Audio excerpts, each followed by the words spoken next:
Trained in the Myers-Briggs psychological profiling tool.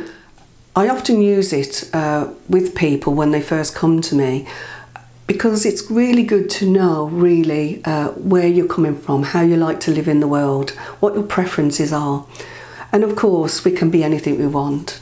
It isn't about boxing anybody, and it's about finding a springboard from which to work from, to grow, to learn, to be more than you ever thought possible, really.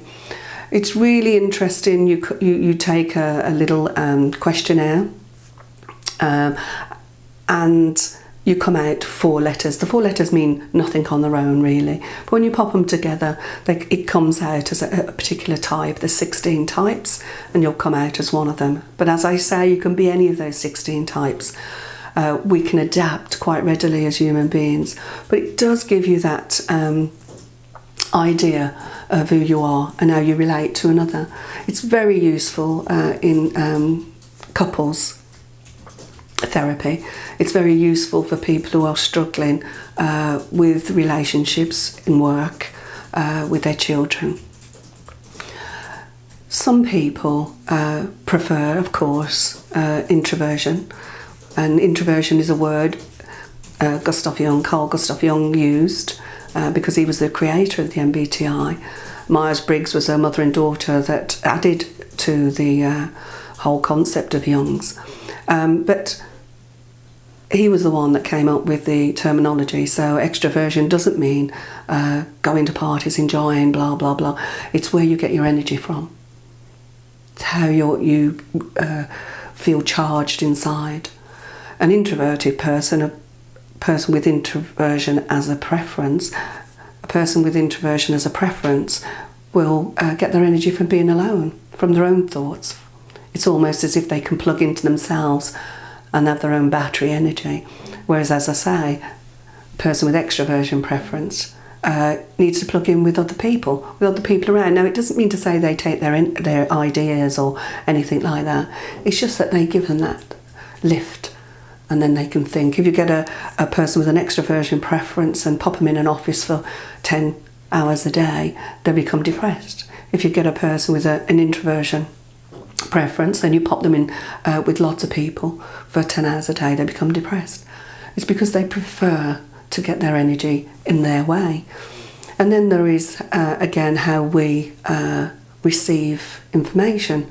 We can either receive it through concrete ways, A, B, C, D, that makes sense, or you can take it through intuitive ways, almost as if you can capture things from the air. And you can see how already, if you've got 2 people with those choices, preferences, how that could cause problems. One wanting to go out and be with people because it energises them, one that wants to stay indoors and not, one that needs facts and figures and A, B, C, D, and another who just arrives at their answers, their awareness, without really having to have gone through. I tend to think it's like a school child being asked to explain how they arrived at that sum, the answer to that sum, and they shrug and say, I don't know, I just know the answer. Well, that's intuition. And so on the MBTI scale, that would be the second. The third one is thinking and feeling. But everybody thinks and feels, of course. And thinking isn't the domain of men or the male population. And feeling isn't the domain of the female population. Feeling and thinking is what you do with that information that you've received, that concrete information or that intuitive information. It's what you do with it. So are you logical, analytical, or do you go from your heart and your feelings about a situation or the information that you've received? One of the ways you can think about this is, if there was a car accident, are you the one whipping the phone out and phoning the help services? Are you the one whipping your phone out and phoning the ambulance or so? Or are you the one running towards the person with a coat, ripping your jacket off and popping it on top of them to keep them warm?